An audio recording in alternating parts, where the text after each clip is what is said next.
Okay, so you know how much we love a good story, and this one that you sent. Well, it's really got us thinking. It's about this mysterious house where every room you step into, it's like a different encounter, a different piece of the narrator's own reflection. And it just brings up all these questions about choice, right? Like, what makes us who we are? Is it the paths we take or the ones we leave behind? It's like that house is a metaphor, isn't it? Like it's Yeah. not just a building. It's the narrator's mind laid bare all those hidden corners and possibilities. Exactly. And the story doesn't waste any time getting to those hidden depths. We're dropped right into this dreamlike atmosphere. This narrator, he stumbles into this house that practically vibrates with potential, like he's walking straight into his own subconscious. And within that subconscious, we meet some characters, and they are fascinating. Let's talk about the redheaded singer. Oh, yeah, she's a trip down memory lane, right? Like, one minute she's this familiar face, maybe a pop star we knew from back in the day, and the next she's all dressed up like something out of a fairy tale, asking the narrator if he's some kind of love angel. So strange. That shift, though, from this vulnerable singer to this almost queenly presence that's intentional, that makes you think about performance. Like, is she taking back her story after years of everyone else defining her? It is a stark contrast, right? Because the narrator, he's dressed in these crazy colorful clothes. Like he almost wants to stand out to be seen as different. Is there a connection there? Like both of them trying to control how the world sees them? Now, that is an interesting thought Hmm. because it does speak to this bigger theme of creating yourself right. Both of them, they're playing parts in a way, trying on different versions of themselves. But the question is why? What are they searching for? And just when you think it can't get any weirder, in walks Lewis Carroll. You know, the Alice in Wonderland guy. I fell out of my chair reading that. Oh, it's completely deliberate, putting Carol in there. He's like a guide for this whole self-discovery thing, wouldn't you say? Yeah. He represents that jump into the unknown, being okay with things not making sense. There is a playfulness there, but the narrator, he seems almost anxious.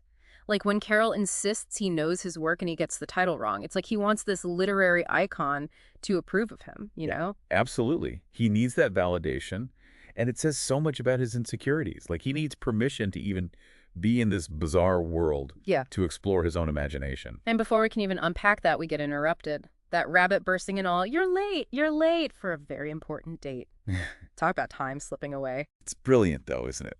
That rabbit reminds us that these moments, these little explorations of who we are, they're fleeting. We can't stay stuck in one room or one version of ourselves forever. It's like the author giving us a nudge saying, hey, the story goes on. Time to move on. And to drive that point home, Carol leaves the narrator with a real head-scratcher. He said something about 3 rooms, 3 wishes, 3 sisters. What do you make of that? Well, you can't ignore the whole three thing, right? It's everywhere, fairy tales, myths, even religion. It usually means something's complete, right? Like 3 parts coming together to make a whole. Like the narrator's got to face different sides of himself. Yeah. And that number 3, it's not just about trying things out, it's about balance, finding that wholeness inside. Makes you think about the whole story, right? Like we're going through these rooms, these encounters, but there's always this feeling of what's next? What's waiting in those other rooms? And that leads us to that last scene, right? Yeah. The one that really makes you think. After all that fantasy, the narrator walks into a room and it's totally normal. Like a slap in the face almost.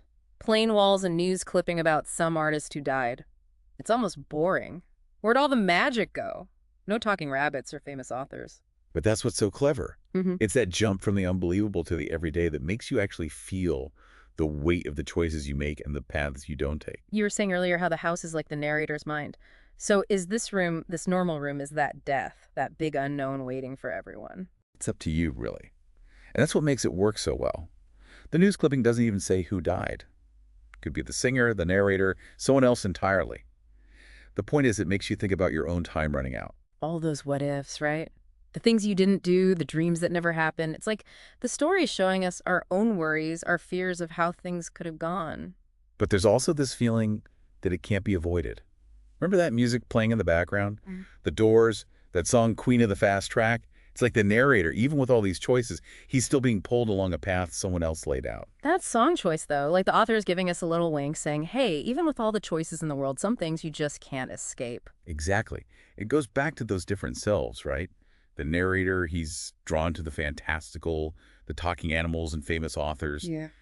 But there's this other side to him, the one that sees that news clipping and feels the floor moving under his feet. He's both the dreamer and the realist, the artist and the audience. And maybe that's the real journey, figuring out how to make those pieces fit, to accept the choices you made and still see the raids you didn't take, to live in that space between who you are and who you could have been. It's like we're supposed to believe both things at once, you know? That there's all these possibilities, but also we're stuck on one path. That's what art does so well, right? It throws these contradictions at you, these loose ends, and lets you decide what it all means. And this story, it does that perfectly. It's not about finding the right answer or tying everything up neatly.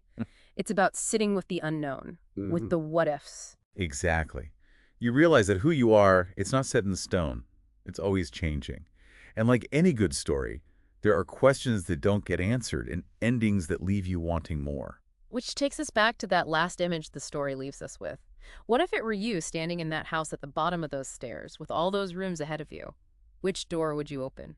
And maybe even more interesting, what does that say about you? What story are you telling yourself right now about who you are and who you want to be?